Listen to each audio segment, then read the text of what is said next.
يلا بينا بسم الله. بعد ما خلصنا التفاعلات الطاردة للحرارة هنتكلم عن النوع الثاني وهي التفاعلات الماصة للحرارة، لأن احنا الاثنين مرتبطين ببعض.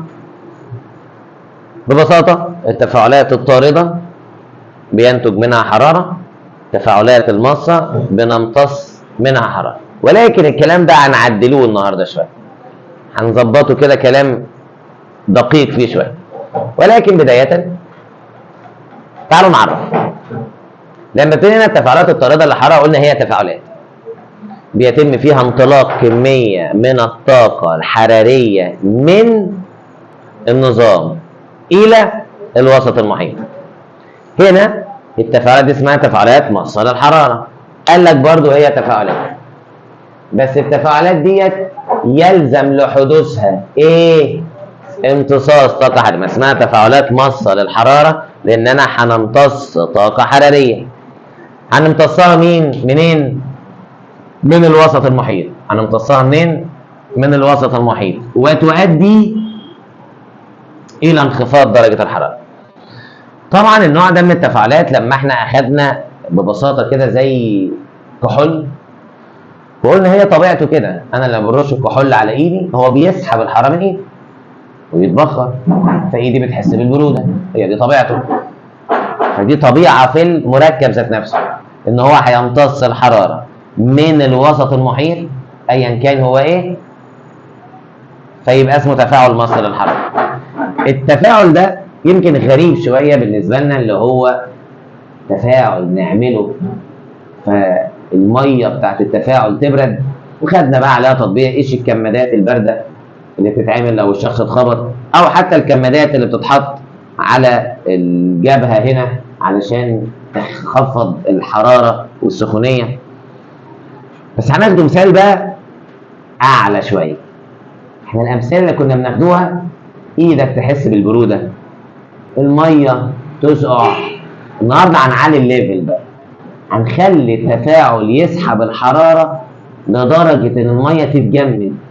فاكرين لما خدنا تفاعل الثرمايت او الثرميت، لما قلنا وصلنا لدرجه ان الحراره اللي طالعه تسيح المعادن، مش تسخن، لا تسيح. احنا خدنا اول حاجه تسخن الهواء، وكده تسخن الاكل، وكده تسيح الحديد. في التفاعلات الماصه قلنا الكحول ترشه على ايدك يمتص الحراره من ايدك وايدك تسقع. النهارده بقى عايزين الميه تتجمد. طيب يبقى التفاعلات الماصه هي تفاعلات يلزم لحدوثها امتصاص طاقة حرارية من الوسط المحيط وتؤدي إلى انخفاض درجة الحرارة. طيب تعالى نتكلموا الأول كده عن التفاعل قبل ما نشرحه. التفاعل ده لما كانوا بيشرحوه كانوا بيقول لك التفاعل ده سحر. كان يعمل إيه؟ يجيب دورق فاضي ويجيب حتة خشبة مبلولة. حتة خشبة مبلولة، ويحط لك الدورق كده على الخشبة، يقول لك بص ما بيلزقوش في بعض. وبعد كده راح جايب الدورق حطه على الخشبه المبلوله، ويضيف مادتين هناخدوهم دلوقتي اسمهم هيدروكسيد الباريوم وكلوريد الامونيوم. المهم يعني بيضيف حاجات كده جوه الدورق انت مش فاهم ايه اللي بيحصل، ويستنى كده كام دقيقه، وبعد كده يروح ماسك الدورق وشايل ايده من عند الخشبه، يلاقي الخشبه لزقت في الدورق. فطبعا انت تقول ده سحر ولا ايه؟ لكن مش سحر ولا حاجه، ده علم سحر. ان هي اللعبه دي جت تاني، ان التفاعل اللي حصل تفاعل ماص للحراره. تفاعل ماص للايه؟ للحراره. امتص الحراره من الميه اللي بين الدورق والايه؟ والخشبه، فاتجمدت زي ما انت شايف في الصوره، فلزقوا في بعض. كده هي الميه لما بتتجمد بتلزق. ساعات ماما بتقول لك ايه؟ طلعي كيس بسله من الفريزر عشان نعمله في الغداء، فتفتحي الفريزر وتشدي كيس البسله مش عايز يطلع. بعد ما تجمد تحسوا ايه؟ عليك السلام عليكم، لزق في الفريزر. فيا اما بقى ماما تطفي الفريزر، تطفي الثلاجه شويه قبل ما الثلج يسيح، او لو عندك سشوار والذي يطلق عليه المصريين استشوار، تشغله وتقعد فالحراره اللي طالعه تسيح الكيس فتشده، او ما تعملوش بسله، ما تعملوه حاجه تاني. خلاص؟ طيب يبقى فكره التفاعل ان انا جبت دورق فاضي وقطعه خشب مبلوله وحطيت جوه الدورق مادتين لما هيتفاعلوا مع بعض هيمتصوا حراره الميه فتتحول لتلج فيلزقوا في بعض، فكأن ده سحر يعني، ولكنه بالسحر ده ايه؟ طب تعال نقرا بقى اللي احنا قلناه. طبعا النشاط اسمه تفاعل هيدروكسيد الباريوم وكلوريد الامونيوم، المادتين اللي قلناهم ودول اسمهم مهم جدا. وان التفاعل ده بيوضح كيف يمتص التفاعل الحراره من بيئه، بس المره دي بقى لدرجه تجمد الماء، مش بروده الماء، لا تجمد بقى الماء. شوف بنعلي الليفلات ازاي. فبيقول لك الادوات اللي انت محتاجها طبعا هيدروكسيد الباريوم وكلوريد الامونيوم. ويبقى السؤال نحفظهم بالعربي بس ولا عربي وانجليزي؟ طبعا الطالب الشاطر ما بيفصلش، يحفظهم عربي وانجليزي. فهيدروكسيد الباريوم BaOH باي 2، كلوريد الامونيوم NH4Cl. طيب محتاجين دورق زجاجي، محتاجين قطعه خشب وميه. الخطوات زي ما قلنا، هنضع الدورق فوق قطعه خشب ايه؟ مبلله بالماء. لازم قطعه الخشب تبقى مبلوله ميه. وبعد كده بقى نخلط المواد الكيميائيه اللي احنا قلناهم، هيدروكسيد الباريوم وكلوريد الامونيوم، ونقيس درجه الحراره. طبعا انا بنقيس درجه الحراره ليه؟ عشان لو الحراره زادت يبقى تفاعل طارد، لو الحراره قلت يبقى تفاعل ناقص. الحراره في الاول هتبقى T1 وبعد كده هنقيسها بعدين فهتبقى T2 ونشوف الحراره قلت بشكل كبير ولا لا.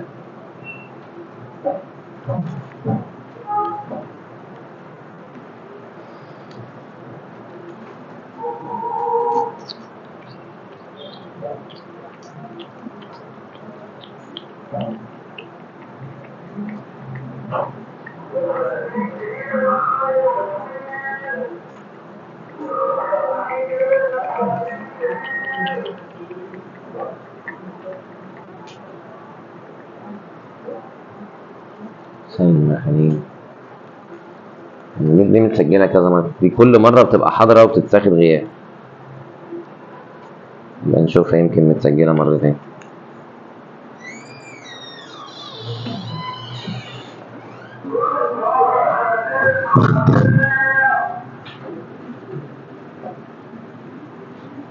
فبما ان احنا حرقنا التجربه وعارفين اللي حصل وان هيتكون ثلج او الميه هتتجمد، يبقى الحراره هتقل ولا هتزيد؟ هتقل. فبيقول لك الملاحظه نجد ان الحراره النهائيه اقل من الابتدائيه، الحراره قلت، يبقى ده اكيد تفاعل ايه؟ ماصل الحراره. انا امتصيت الحراره من الميه اللي بين الدوره وقطعه الخشب. فبيقول لك اهو تنخفض درجه الحراره لدرجه تؤدي الى تجمد طبقه الماء اللي فين؟ اللي بين الدوره وقطعه الخشب، وده يجعلهم يلتصقوا ببعض. طيب هي ممكن تجي لي بشكل عالي الامر، تقول لي علل عند وضع قطعه خشب مبلله على دورق يحتوي على هيدروكسيد الباريوم وكلوريد الامونيوم، ليه بيلتصقوا ببعض؟ هتقول له لان هذا التفاعل تفاعل مص الحراره يؤدي الى امتصاص الحراره من الماء لدرجه تؤدي الى تجمد. هما بيعلوا الميكروفونات اكتر. سكت دلوقتي كت. طيب عندنا حاجه اسمها ميزان الطاقه، او زي ما انت شايف ميزانيه الطاقه، مش ميزانيه اللي هي فلوس، ميزانيه جايه من الميزان، ان الميزان كفتين والتفاعل الكيميائي جزئين، اللي قبل السهم او اللي دايما على ناحيه الشمال اللي هي المواد المتفاعله، واللي ناحيه اليمين اللي هي بعد السهم المواد الناتجه. طيب مالهم الكفتين دولت؟ واحده فيهم موصل الحراره، واحده فيهم طارده للحراره. المواد المتفاعله انا دايما بنكسرها عشان نكون المواد الناتجه، وده كان واضح في تعريف التفاعل الكيميائي اللي خدناه الترم الاولاني لما قلنا هي عمليه كيميائيه يتم فيها كسر روابط بين ذرات جزيئات المواد المتفاعله وتكوين روابط جديده بين ذرات جزيئات المواد الناتجه من التفاعل. فالتفاعل الكيميائي فعلا عباره عن كسر وتكوين، نكسر الروابط عشان نكون روابط جديده. طيب وهنا بيوضح لك ان دايما عشان تكسر الروابط دي عمليه مصه للحراره، ودايما عشان تكون الروابط الجديده هينتج تفاعلات او حراره زياده فاسمها تفاعلات طارده. استنى بقى، يعني على كلامهم ده ان نفس التفاعل بيتم فيه امتصاص حراره وتكوين حراره؟ ازاي التفاعل الاثنين في نفس الوقت؟ قال لك بص يا سيدي، هو هيحصل الاثنين بس مش هيبقوا بنفس المقدار. يا اما هنمتص حراره اكتر من اللي هنطلعها فيبقى اسمه تفاعل ماص للحراره، يا اما هنطلع حراره اكتر من اللي امتصتها فيبقى ده تفاعل طارد للحراره. طب هو لازم يخش لنا في التفاصيل دي؟ ما احنا كنا فاكرين التفاعل يا طارد بس يا ماص بس. لا، لازم يخش في التفاصيل. تاني كده، يبقى التفاعل الكيميائي عباره عن مواد متفاعله ومواد ناتجه، المواد المتفاعله ناحيه الشمال، المواد الناتجه ناحيه اليمين. وان التفاعل الكيميائي بنكسر دي عشان نكون دي. في الترم الاول تعال بقى نستفيدوا بيه. انا كنت بنكسر الروابط صح؟ وعشان نكسر الروابط انا محتاج حراره. الحراره بتعمل ايه؟ بتضعف قوه التجاذب بين الجسيمات. يبقى انا فعلا محتاج نمتص حراره، وان شاء الله حراره ايه؟ قليله، بس انا لازم نمتص حراره. التلج بيمتص حراره من الجو، من الرخامه اللي من ايدك اللي انت حاطط عليه عشان يتكسر ويتحول لميه. في حراره قليله خلاص، امتص حراره قليله عشان بس الروابط تتكسر، كده هيمتص حراره. وعشان تتكون النواتج هتنتج حراره، بس مش معنى ان هما قد بعض، لا، في الغالب واحده فيهم اكتر من الثانيه في الغالب. طب لو قد بعض ده بيسموه بقى نورمال رياكشن، التفاعل العادي اللي الحراره هنا قد هنا، وكنا بنسميها الترم اللي فات بيحصل اتزان حراري. لكن الترم ده بقى لا، احنا بنتكلم بقى يا اما تفاعل طارد، وساعتها معناها ان الطاقه اللي طالعه اكتر من الطاقه اللي انا امتصيتها. ولو سميته تفاعل ماس يبقى الطاقه اللي انا امتصيتها اكتر من الطاقه اللي انا نتجت. وده اللي هيوضح دلوقتي في الرسم البياني. رسم بياني؟ هي كمان فيها رسم بياني؟ امال ايه؟ طيب فتعالوا نقولوها على رسمه. اتفقنا المواد المتفاعله بتبقى دايما ناحيه الشمال، وان المواد الناتجه دايما ناحيه اليمين. في المعادله الرمزيه المواد المتفاعله ناحيه الشمال والمواد الناتجه ناحيه اليمين. هنكسر الروابط فمحتاج نمتص طاقه، وعشان نكون روابط جديده في طاقه بتطلع. اللي في النص دي منطقه انتقاليه، لان احنا بنعمل ايه؟ هنكسر الروابط وبعد كده هنعيد ترتيبها عشان نكون النواتج. فهي دي بقى المنطقه الانتقاليه اللي في النص دي، بتبقى الذرات غير مستقره وحره.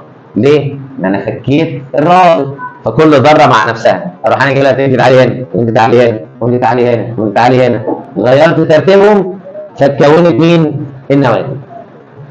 اهي الفتره دي او المنطقه الانتقاليه دي ليها مده التفاعل قبل ما نكسر ونرتب ويتكون الروابط الجديده. يبقى انا همتص طاقه عشان نكسر الروابط، ولما تتكون الروابط الجديده هتنطلق طاقه. وزي ما اتفقنا في الغالب لا تتساوى الطاقه الممتصه عشان نكسر مع الطاقه المنطلقه عشان نكون. في الغالب ما بيساووش بعض، بيبقى في فرق بينهم، واحده فيهم اكبر من ايه؟ من الثانيه. واعتمادا على هذا الفرق بنحدد هل التفاعل طارد ام ايه؟ في المجمل. لان احنا قلنا اي تفاعل لازم الاول هنمتص طاقه عشان نكسر ونكون طاقه في النواتج. لو الطاقه الممتصه هي اللي اكتر من الناتجه يبقى التفاعل ماس للحراره. لو الطاقه المتحرره الناتجه هي اللي اكتر من الممتصه يبقى التفاعل طارد للحراره. بس هي دي الحته اللي زودها هنا. ان كده كده محتاجين نمتص طاقه وننطلق طاقه قد بعض، دي خلاص خدناها الترم الاولاني. احنا بنركز دلوقتي يا اما اللي طالعه اكتر يبقى طارد، يا اما اللي امتصتها اكتر فيبقى تفاعل نص. موضوع بسيط مش محتاج الكلكعه دي كلها. طيب بتجيلك في حاجه شبه المساله، بيقول لك كيفيه حساب ميزان الطاقه لتفاعل الهيدروجين مع الاكسجين لتكوين الماء. فجايب لك معادله، ادي الهيدروجين وادي الاكسجين وكونوا ميه، وادي بطريقه النمذجه اهوت، ادي الهيدروجين وادي الاكسجين وادي الميه طالعه. كل ده اهم حاجه هنا بقى. هات لي الجدول ده. هو قصده ايه بمدخلات الطاقه؟ قال لك المواد المتفاعله، لان المواد المتفاعله هي اللي بتدخل في التفاعل. طب قصده ايه بمخرجات الطاقه؟ المواد الناتجه، لان دي اللي هتنتج من التفاعل. بكل خفه وبكل الرشاقه، لو لقيت المواد المتفاعله طاقتها كبيره والناتجه هي اللي قليله، المتفاعله كبيره والناتجه قليله، يبقى التفاعل ده نص للحراره. امتص حراره كبيره وطلع حراره قليله، يبقى التفاعل ده نص. لقيت النواتج المخرجات كبيره والمدخلات قليله، يبقى هو امتص كميه قليله وانتج كميه كبيره، يبقى ده تفاعل طارد. طيب هنا المخرجات اداها رقم جاهز 1840. هنا هتجمعهم 2 و8 10 0 ومعانا الواحد، 7 و9 16 1 17 7 ومعانا الواحد، 8 و4 12 1 13، يبقى 1370 كيلو جول. أنه الأكبر 1370 ولا 1840؟ 1800. يبقى الطاقة أكتر في المتفاعلات ولا في النواتج؟ في النواتج، يبقى ده تفاعل طارد الحرارة. طب الفرق في الطاقة ده جه منين؟ قال لك الفرق ان الطاقة جه من المواد المتفاعلة. مش احنا قلنا المواد المتفاعلة لما بتتفاعل مع بعضها بطبيعتها بتنتج حرارة؟ زي مسحوق الغسيل لما تديله ميه وتعمله كده في ايدك بتلاقي ايدك سخنه، هو دي طبيعته. زي ما الكحول طبيعته بيمتص حراره ايدك ويتبخر. فالفرق في الحراره اللي هو شوف 400 وكام، الفرق ده بيجي من المواد المتفاعله لما بتتفاعل مع بعضها، فبتنتج بقى الطاقه الزياده اللي بتزودها من 1370 ل 1840. شوف ده دي 1000 وشويه ودي برضه، ومع ذلك مجرد ما المخرجات اكتر بقى اسمه تفاعل طارد. مع ان هي في طاقه ممتصه بس مين اللي اكتر؟ الناتجه، يبقى تفاعل طارد. ان شاء الله اكتر ب1 كيلو جول اسمه تفاعل طارد. بس طبعا في طارد بقى بينتج منه حراره كبيره، زي ما قلنا كده، في حراره تسخن الهواء، وفي حراره تسخن الكمامه عشان تحطها على العضله اللي وجعاك، وفي حراره تسخن الاكل، وفي حراره تسيح الحديد. فالتفاعل بيختلف من حيث مخرجات الطاقه. في بيطلع طاقه ضعيفه، في بيطلع طاقه متوسطه، في بيطلع طاقه عاليه، وفي بيطلع طاقه عاليه جدا. طيب الرسم البياني بقى اللي بنقول عليه، طبعا الجزء ده نازل عليك من اولى ثانوي، يعني منهج اولى ثانوي اتشال ونزل عليكم انتوا في ثانيه اعدادي. ايه ده؟ اولى ثانوي نزلوه في ثانيه اعدادي. بصراحه احنا قلنا هينزلوها في ثالثه اعدادي والترم الثاني، لكن نزلوها على ثانيه اعدادي. بس بصراحه شالوا منها حاجات، فما تخافش يعني، هتلاقي الموضوع سهل. طيب ايه ده علينا ده؟ بس طبعا لما بتجيلك ما بتجيش لا بالاسهم ولا بالكلام الكتير ده، بس ده شرح بس عشان تفهم. طيب الرسمه هتجيلك قرعه، هتجيلك كده،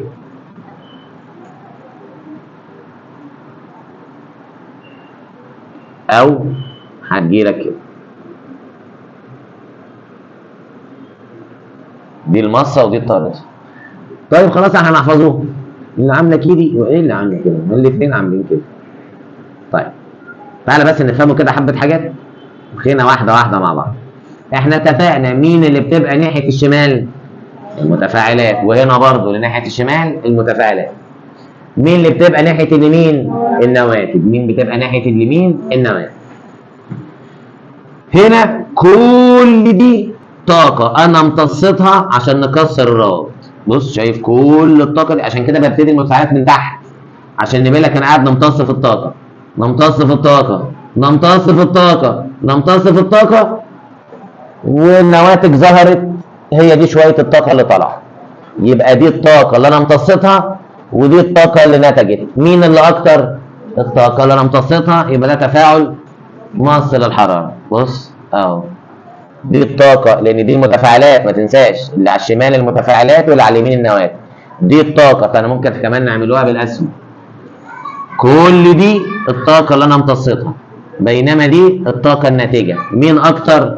الطاقه الممتصه. يبقى ده تفاعل طارد، تفاعل مص للحراره. طيب هنا المتفاعلات بتبتدي من فوق شويه او من النص تقريبا، ودول بس شويه الطاقه اللي انا امتصيتها عشان نكسر الروابط. وفضلت ننتج في الطاقه، ننتج في الطاقه، ننتج في الطاقه لغايه لما اتكونت النواتج. فكل دي الطاقه الناتجه، بينما شويه دولت الطاقه الممتصه. يبقى هنا الناتجه اكبر من الممتصه، يبقى ده تفاعل طارد للحراره. وعلى الرسمه اللي فوق اتفقنا اللي على الشمال المتفاعله واللي على اليمين الناتجه. فدي الطاقه اللي انا امتصيتها، ودي الطاقه اللي انا انتجتها. طالما انتجت كل ده يبقى ده تفاعل طارد للايه؟ للحراره.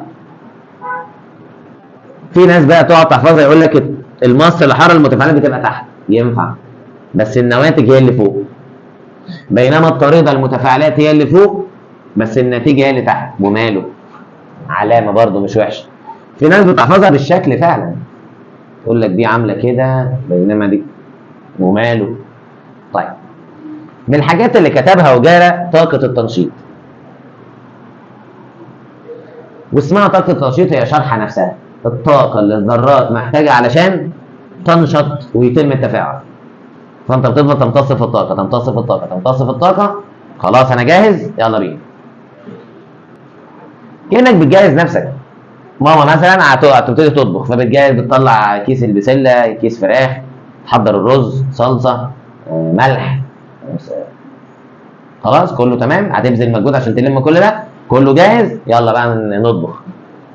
فدي طاقه التنشيط، الطاقه اللي الذرات محتاجاها علشان تبتدي تتفاعل. فبص هنا انا محتاج نمتص كل دي عشان الذرات تبتدي تتفاعل. هنا محتاج نمتص الطاقه دي بس. طيب عبال ما تتكون النواتج انا ما بذلتش مجهود كبير، شويه طاقه صغننين النواتج طلعت، لكن هنا فضلت نبذل طاقه، نطلع طاقه، نطلع طاقه عبال ما الناتج تتكون. فده اللي بيخلي التفاعل ماس ان هو محتاج يمتص كميه كبيره من الطاقه عشان يكون النواتج، بينما هنا التفاعل اسمه طارد لانه بينتج كميه كبيره من الطاقه مع النواتج. فالموضوع بسيط. طيب السهم الصغير بقى اللي تحت ده والسهم الصغير الاحمر اللي تحت ده، تعالوا نشرحوه بالمره. اولا سؤال الناس اللماح، هو ليه السهم هنا طالع لفوق وليه نازل هنا لتحت؟ قول. برافو. هنا عشان الحراره بتدخل جوه التفاعل بنمتصها، فرسمه لك داخل جوه التفاعل، بينما هنا الحراره هنطردها فخارج من التفاعل. طيب دلوقتي انا امتصيت الطاقه الصغننه دي وطلع لي الطاقه الكبيره دي. الاحمر ده بيقول لك بقى الفرق بينهم. بص انا امتصيت الازرق ده وطلعت الاخضر ده، جميل. امال الزياده ده جه منين؟ زي ما قلنا جه من التفاعل. المواد المتفاعله لما اتفاعلت مع بعض طلعت لي طاقه، هي طبيعتها كده بتطلع طاقه. طب هنا انا امتصيت الحراره دي كلها منين؟ قال لك امتصيتها من البيئه المحيطه. فاكرين المثال لما قلنا امتصينا الحراره بتاعه الميه اللي بين الدورق والخشبه لزقوا في بعض؟ يبقى انا بنمتص الحراره من البيئه الايه؟ المحيطه. نفس الفكره، الكمادات اللي بنحطها على الجبهه هنا هتمتص الحراره من البيئه المحيطه، يعني من قرطي، من دماغي، فالحراره تقل. الكمادات لما تتخبط هتمتص الحراره من الخبطه فالورم يقل. فهي بتمتص الحراره من الوسط المحيط، من البيئه المحيطه اللي هي ملامساها. طيب انا طبعا لما جبت البتاعه دي ما كنت في حاجات هم شالوها، فعشان كده في 3 حاجات تحت هنا هنكتبوه جنبها ملغي، بس مش هنشطبه عليه، لان لو في وقت في المراجعه هنبقى نشرحه علشان لما تخش ثانوي ما يبقاش في حاجه واقعه منها.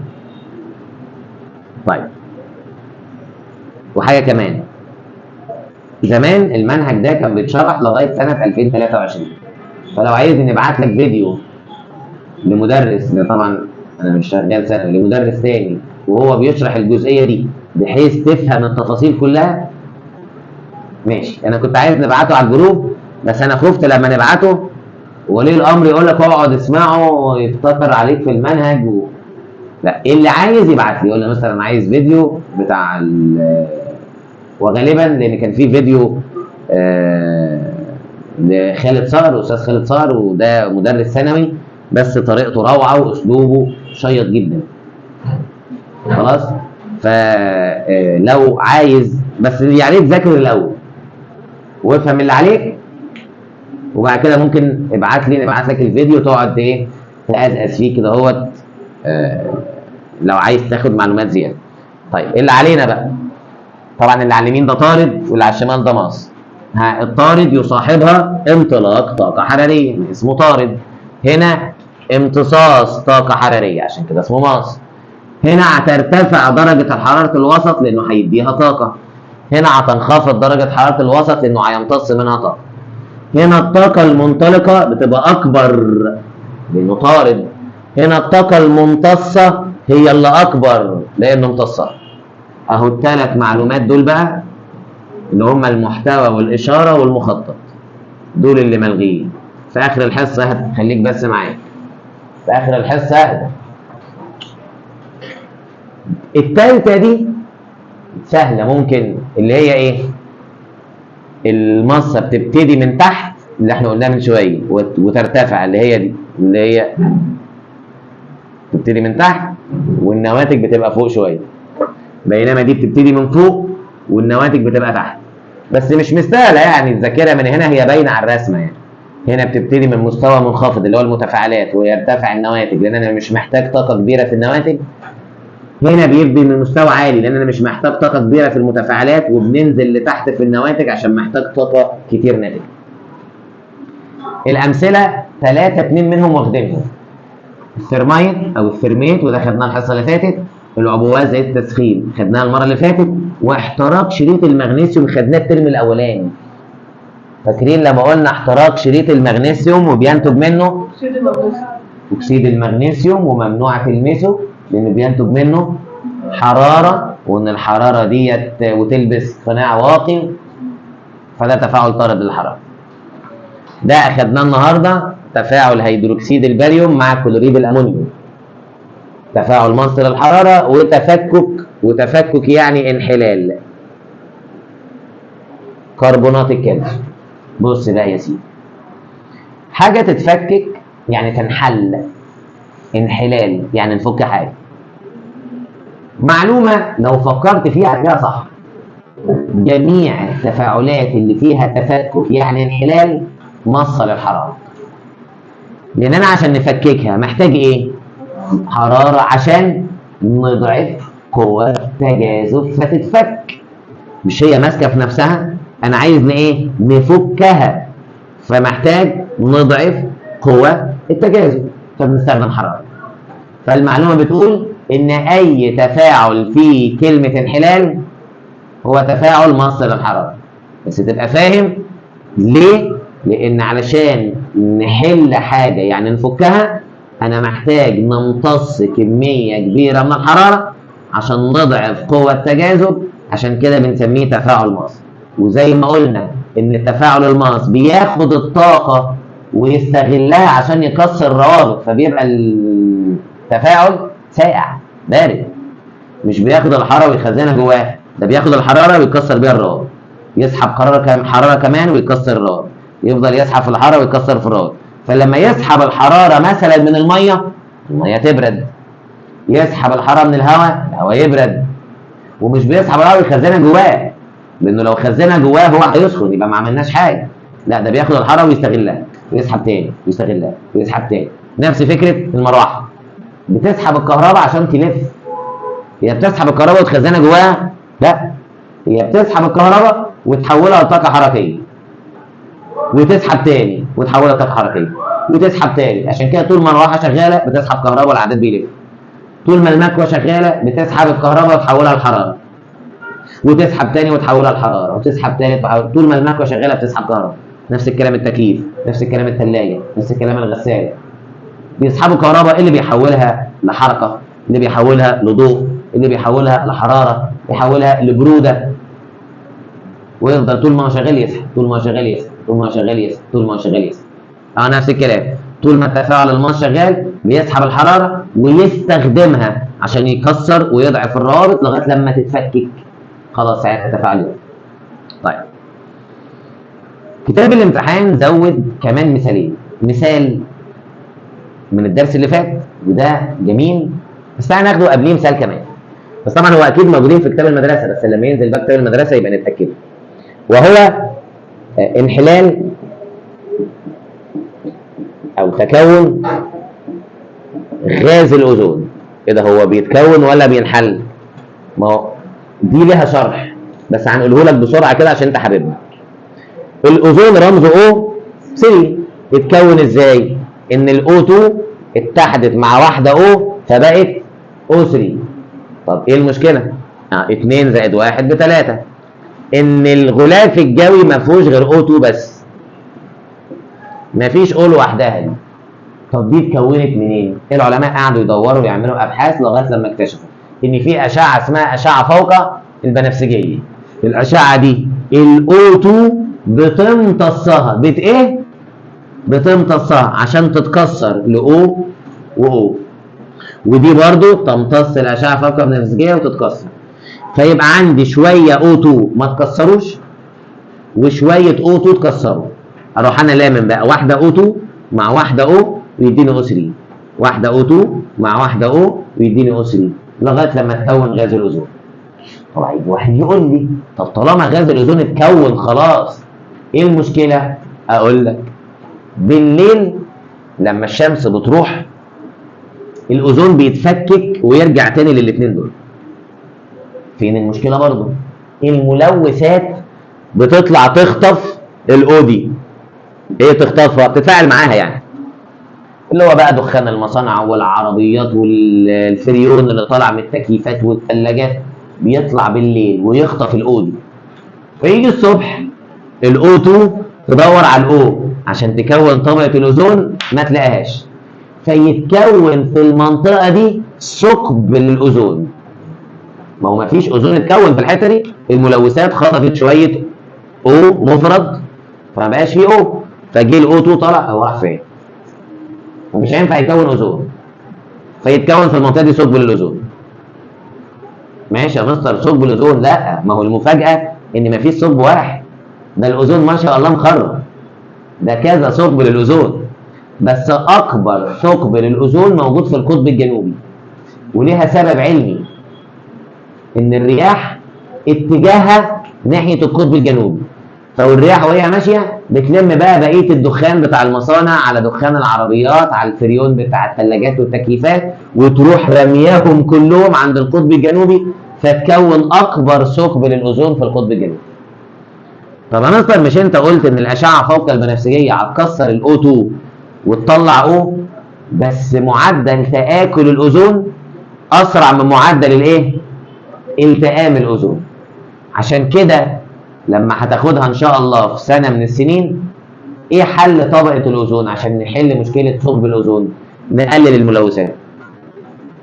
لو انت بتقرا ايام كورونا الاوزون لم شويه، لان وقتها كان في حظر والعربيات ما بتمشيش مثلا لغايه الساعه 3، كانت في مصانع كتير قافله، فالثلاث شهور اللي كان فيهم حظر كامل ده كميه الملوثات كانت قليله، فابتدى الاوزون يلحق. عشان كده بتلاقي دلوقتي بيحاولوا يقللوا من عربيات البنزين وينزلوا عربيات كهرباء، مش هيطلع منها دخان، هتقلل من تلوث الاوزون. فيبقى احنا شاركنا لان الاوزون ده محوط كوكب الارض كله، يعني مش دوله واحده اللي هتتاذي، كله هيتاذي. وبرضه من الحاجات اللي هتاخدها في يوم من الايام ان ثقوب الاوزون دي بقى بتبقى موجوده فوق المناطق الصناعيه. يعني مثلا منطقه فيها مثلا 10 مصانع 20 مصنع كلهم بيطلعوا دخان ففوقيها ثقب الاوزون. فافضل مناطق للحياه هي المناطق الريفيه. هناك بقى لا في مصانع ولا حاجه، خضره، قاعد وسط المعيز وبتجري لا بلاش. نعم. هو ايه ضرر الصوت؟ جميل. ضرر ثقب الاوزون اللي بيعدي منه اشعه اسمها الاشعه فوق البنفسجيه، بتجيب امراض خطيره منها سرطان في الجلد. ده غير ان هي بتعمل احتباس حراري يؤدي لذوبان الجليد فيرتفع الميه، ففي دول هتغرق منها اسكندريه لو انتم متابعين لما قالوا ان اسكندريه مهدده بتسونامي خلال 20 سنه وممكن تغرق. يا اما الانسان لو اتعرض للاشعه دي فتره طويله ممكن تسيب امراض خطيره منها سرطان الجلد، او يا سيدي لو ما تعرضش ليها والثقب بتاع القطب الجنوبي هيسيح التلج وفي دول كتير هتغرق منها اسكندريه وبورسعيد والساحل الشمالي ومارينا وشرم الشيخ. بس احنا في السليم ان شاء الله، احنا بعيد، لا مش هيحصل لنا حاجه ان شاء الله. بس اسكندرانيه هيجوا يصيفوا عندنا بعدين، هيبقى البحر جنبنا خلاص. فانحلال او تكون غاز الاوزون محتاجين نمتص الاشعه فوق البنفسجيه عشان نكون غاز الاوزون. طيب في الدرس الاول قلنا من التفاعلات الطارده كربونات الصوديوم، في التفاعلات الماصه بيكربونات الصوديوم. الحصه اللي فاتت بقى مش الدرس الاولاني، الحصه اللي فاتت خدنا ان كربونات الصوديوم مع حمض الهيدروكلوريك طارده، فيبقى بيكربونات الصوديوم مع الاحماض المخففه ماص للحراره. اللفه، شوف اللفه الكبيره دي من الدرس الاول ومن الحصه اللي فاتت. تاني يبقى في الدرس الاول في الامثله بتاعه الطارده كان كربونات الصوديوم ذوبان، يعني ذوبان كربونات الصوديوم، بينما في الماصه كان ذوبان بيكربونات الصوديوم. فكانه بيقول لك ان الكربونات قابله للتفاعل الطارد، البيكربونات تبع الماص. الحصه اللي فاتت ثالث مثال في التفاعلات الطارده كان كربونات الصوديوم مع الاحماض المخففه، فيبقى من التفاعلات الماصه بيكربونات الصوديوم مع الاحماض المخففه. اهي دي لو ما كانش كتبها كانت هتبقى سؤال جامد جامد، ان انت تربط الدرس الاول بحته من الدرس الثاني. وده بقى اللي بيحصل في ثانوي، ان مش كل درس لوحده، ده بيبقى شبكه من المعلومات، الدروس كلها مرتبطه ببعض، يربط لك الدرس الاول بالاخير، ويبقى انت واقف تقول هو ايه جاب ده جنب ده. هو ده بقى. طبعا في ثانوي بتبقى كبرت، فبتبقى دماغك كبرت، وبيبقى اللي جوه غالبا كبر. في بقى ساعات بيبقى جوه طبق كبده بالسلطه، في ناس عندها فرده بني برباط. وزمان كان في كائنات اسمهم البشر كان عندهم حاجه اسمها المخ وكانوا بيستخدموه. بايخه؟ طيب هتنقل لي المعلومتين دولت في اخر صفحه 24 يلا.